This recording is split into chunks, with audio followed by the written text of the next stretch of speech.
What is going on, guys? It is Adam, aka Marf, and this is Marfoogle News. We're going to go over a few of some of the most important stories here, and then we're going to transition into our next show, which is going to go over the last 48.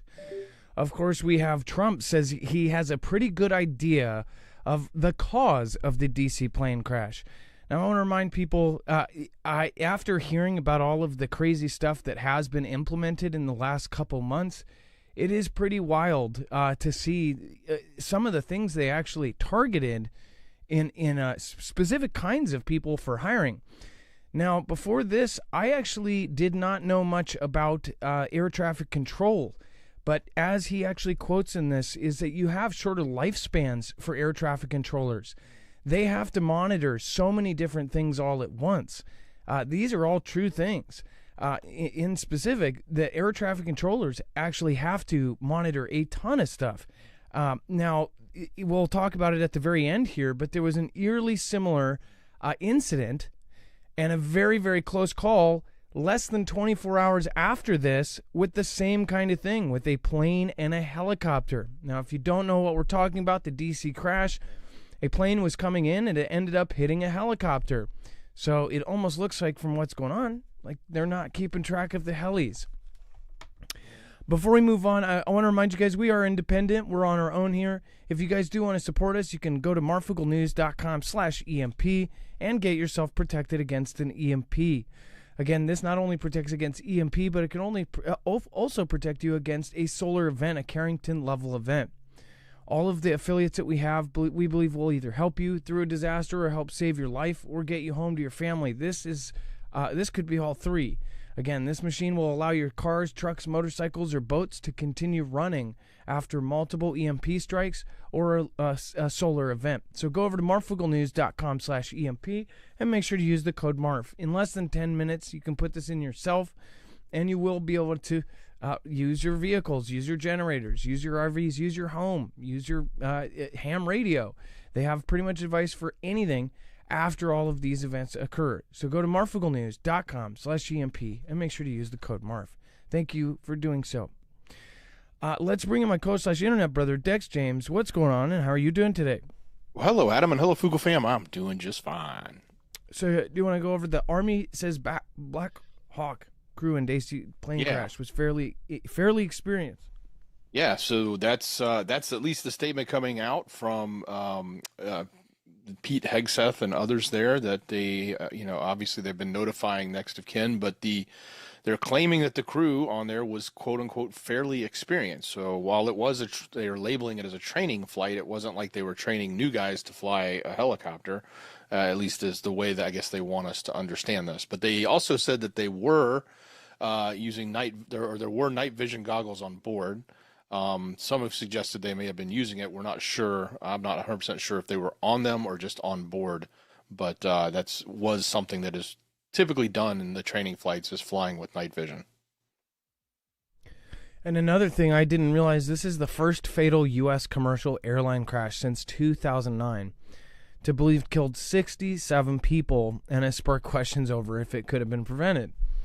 Well, frankly, if you see some of the story here in a second, you would think, yeah, it would have been. And why the TCAS air traffic safety system didn't prevent the Washington plane crash. This system is usually supposed to literally step in this situation. Dex, do you want to go over that too, and why didn't it step in? Yeah, the traffic collision avoidance system is part of the ADBS. It's supposed to give you a warning if you're in an area that is about to collide with another plane, and it tells you, or another aircraft, and it tells you to move, and gives you instructions on which way to go. Apparently, though, there is some limitations on its capabilities, like especially when their planes are approaching to an airport and they're under a certain height, like under 1,000 feet, I think it was. I can't remember the exact height. But when you get below a certain level and you're coming in towards the airport, then it's less effective, and it doesn't work as well. So they're called they instead of giving the very high alert status, they give what's called resolution advisories, and they're inhibited during the approach land when the aircraft is below 1,000 feet but above ground level. It's likely the system was partially inhibited during the approach, and it's likely, therefore, given the altitude of the impact, that the RA function was inhibited.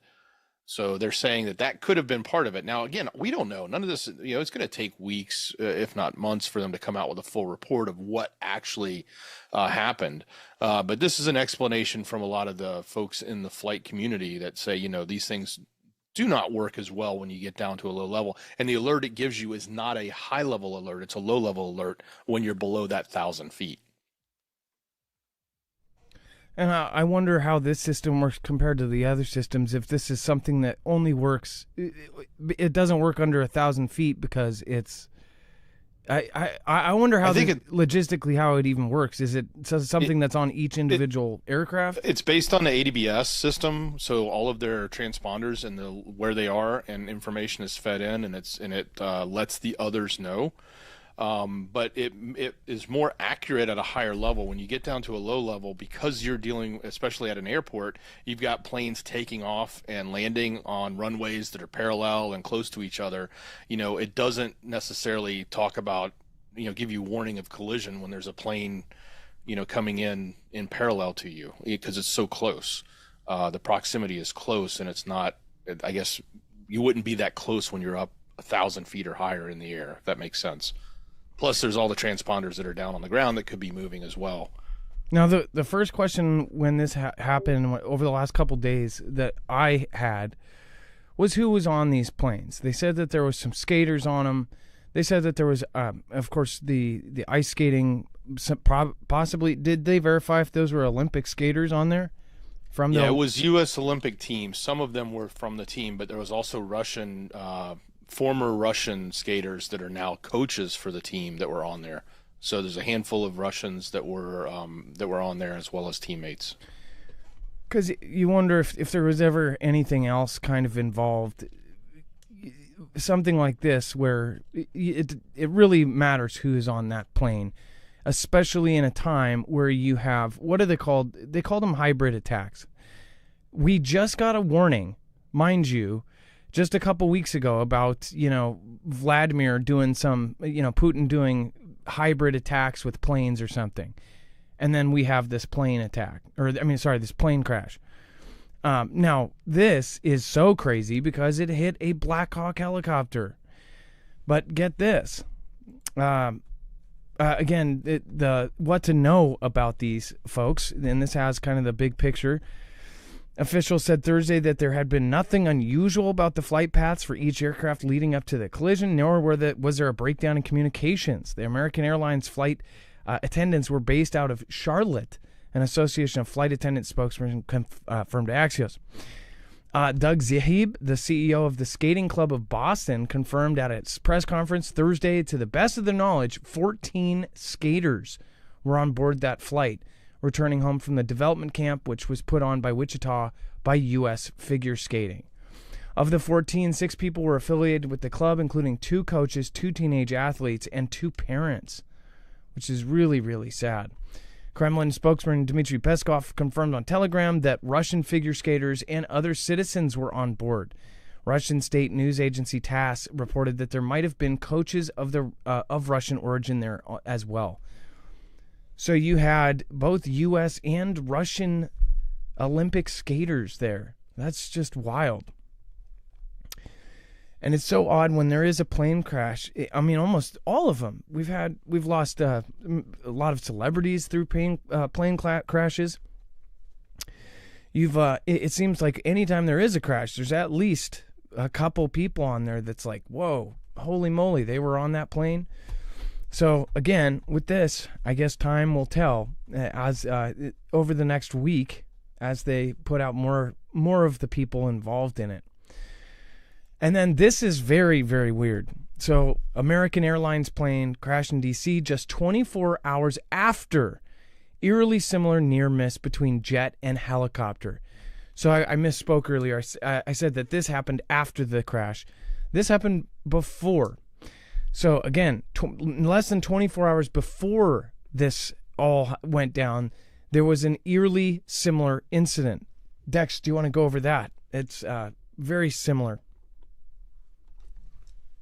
Yeah, sure. A passenger flight had to abort a landing at DCA there, same airport.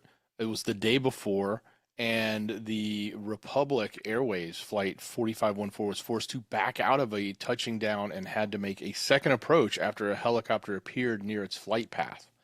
That's according to an audio recording from air traffic control captured Tuesday and distributed by the media. So the flight radar data for the flight shows the plane had been traveling from Connecticut and going to Reagan National. So it did eventually land safely, but it had a similar incident in the sense that there was a potential collision that was going to happen between this plane and a helicopter, and it had to pull out and avoid the collision. And by the way, thank you, Dennis Hall. It says, I hope you get well soon. With love from Oregon. Be sure to check out the Sean Ryan Jane Doe episode, 159, I think. She expands on what Sarah Adams has said. Dennis Hall, I have not seen that one. I'm assuming it's Jane Doe because she doesn't have a name or she's nameless, which is kind of odd in itself, but I will have to check that out. Again, is she anonymous or having her voice or face covered or something? That would be crazy. All right, thank you, Dennis. I appreciate that. And then thank you for everybody that has tuned in tonight. Dex, go ahead.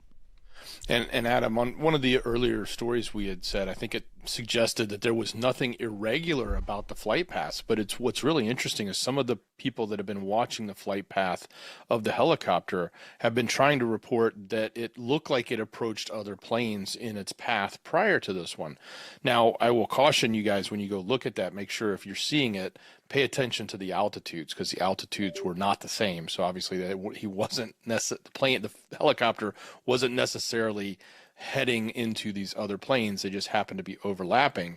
But at the same time, it begs the question, like, why were the weird movements into those, flight path lines of other planes? Now, that all could just be normal and circumstantial because the flight path down the river, which down that river is a common path for these Blackhawks, apparently they do it all the time, supposedly supposed to be staying under 100 feet when they're near the airport, which they were, in this case, were over 300, I believe.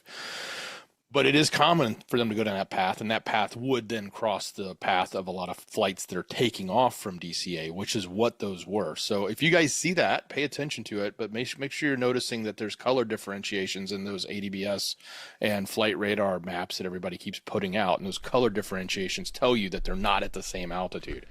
But it still begs the question, why did the lineups kind of go into line with 2 or 3 planes right before this plane?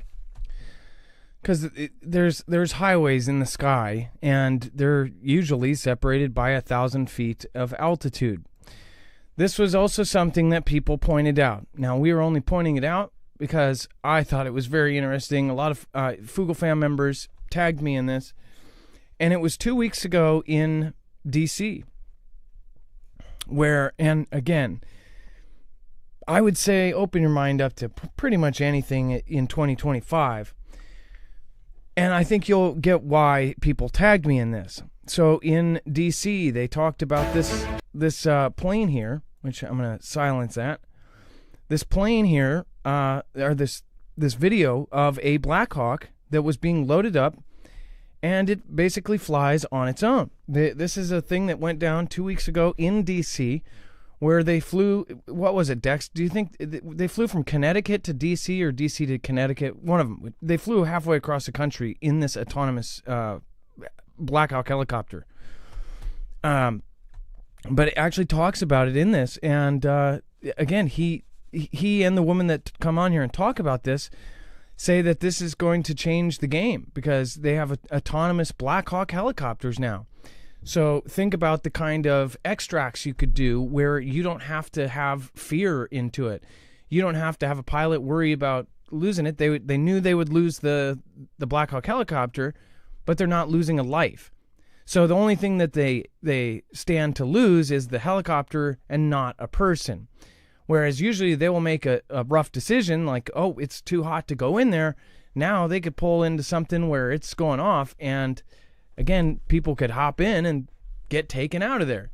It is a really cool thing as far as our military goes. I'm surprised that, this is somewhat new. considering everything that's autonomous. But we're talking about autonomous and AI-driven Black Hawk helicopters. Once these get put into the other ones, the heavily armed helicopters, this is going to be a crazy thing.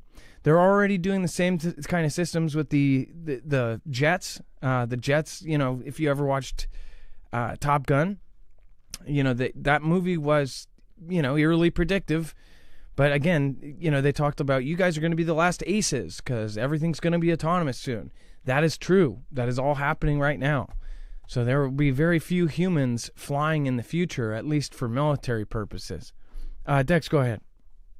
Well, a lot of people in the community are really baffled by the fact that this happened. Like how, when you have, a military aircraft, they're usually, I would say not, almost all times except for last night, they don't have collisions with commercial aircraft. It's just not heard of. It doesn't make any sense. There's not even near misses. Like it just doesn't line up. And a lot of people are questioning this, and that's why. And we should be jumping to conclusions. I'm sure there's tons of theories out there, but it's certainly fine to have an open mind and look, because we're in this stage right now where we don't know what the official story is. And even when the official story comes out, we might not even trust it.